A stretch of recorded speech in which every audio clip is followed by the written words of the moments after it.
If you need to update the phone number on your Namecheap account, this quick tutorial will walk you through the exact steps. Whether you've changed numbers, need to fix your contact details, or simply want to make sure your account information is up to date, I'll show you how to do it safely and correctly. And if this video helps, don't forget to hit the like button and subscribe for more easy software tutorials just like this. Let's jump in. First, log into your Namecheap account using your email address and password. Once you're inside your dashboard, look toward the top menu and click on Profile. From there, select Personal Info. This is where Namecheap stores your account contact details, including your name, address, and phone number. Now, under the Primary Address section, click Edit. This opens the contact form where you can update your information. Look for the phone number field.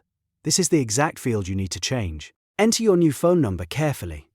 Make sure you include the correct country code at the beginning, because Namecheap requires a valid phone number with country code for domain contact information. This part is important, so double-check that the number is formatted properly and that there are no extra spaces or missing digits.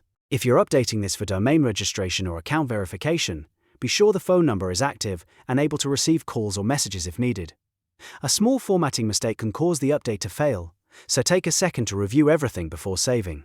Once the phone number looks correct, click Save Changes. Namecheap will then update your contact details with the new number. After that, it's a good idea to go back and confirm the change was saved successfully. And that's it. You've now changed your phone number in Namecheap.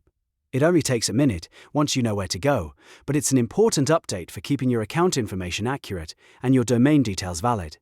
If this tutorial helped you out, please give it a like, subscribe to the channel, and turn on notifications so you don't miss the next quick Namecheap guide. Thanks for watching, and I'll see you in the next one.